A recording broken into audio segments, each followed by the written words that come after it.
really understand why they were so hostile to us.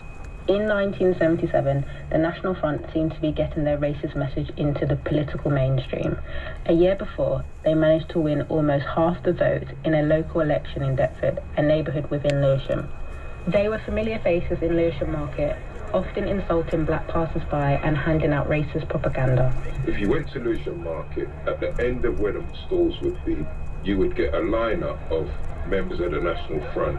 A lot of them were skinheads, you know, so they would be their Lewisham and shirts they used to wear with Levi's, you know, the rolled up Levi's and all over boots, and they would get away with it. They knew that if they were confronted by black people and the police were around, the police would actually come and defend them anyway. So leading up to Battle of Lewisham, there was a lot of tension and the National Front became emboldened. Although there was an obvious danger of violence, the National Front march was allowed to go ahead in Lewisham on August 13th, 1977. Suspecting the police would not defend them, community leaders advised black people to avoid the route. A lot of these right-wing racist groups, they would go to these things, they would be tooled up and they would be prepared because a lot of them were football fans, and that's what a lot of the football fans used to do anyway. They would bring that kind of football thug mentality to the marches. We were basically told, stay away. And there were loads and loads of black people who were terrified of them.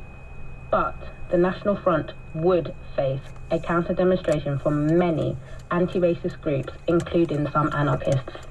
We knew there would be enough anti-racists there because, to be honest, people were getting fed up of the National Front in places like Lewisham. But we didn't expect there to be thousands of white people. I was actually shocked when I saw how many white people were there, you know, as anti-racist.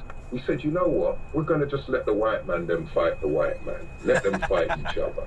On the day of the march, Les and his twin brother watched the situation unfold from a safe position outside the local college. From the start, it was clear that the racists were massively outnumbered. When about 500 National Front members reached the outskirts of Lewisham, they were met by thousands of counter-demonstrators. You had loads of the anti-fascists who were there and ready to fight.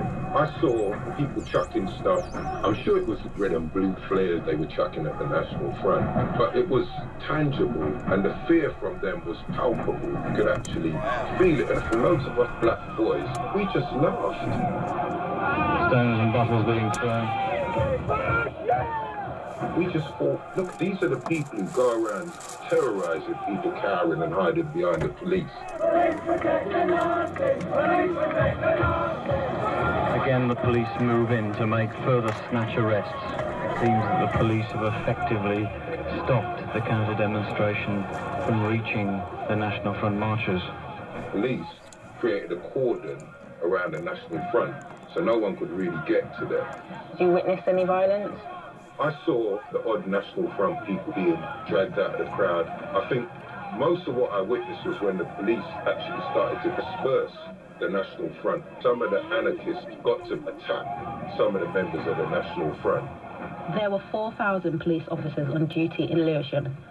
They escorted the National Front racists out of Lewisham and onto buses and trains out of London. The far right had been prevented from holding their march. But at that point, the situation took another violent turn. In the confusion, a false rumour spread that the National Front were heading into Lewisham town centre. Some of the black community, not Les, but a few of his friends, went there to confront them. That's when some skirmishes kicked off between the black boys and the police, and that's when they got the riot shields out. It was the first time in UK mainland history that the police used riot shields against members of the community. So I know these were the things that they used in Northern Ireland, I believe, at the time, but they did that in Lewisham. And I believe the police were also charging at people with their horses. Under grey skies this morning, the local people of Lewisham went down to the high street to have a look for themselves at the scene of yesterday's battling between demonstrators and police. In total, 214 people were arrested that day, and over 100 were injured, half of them police officers. For the National Front, it was a humiliation, and the battle was now seen as having halted the rise of the far right in Britain. The National Front died that day. They thought that more ordinary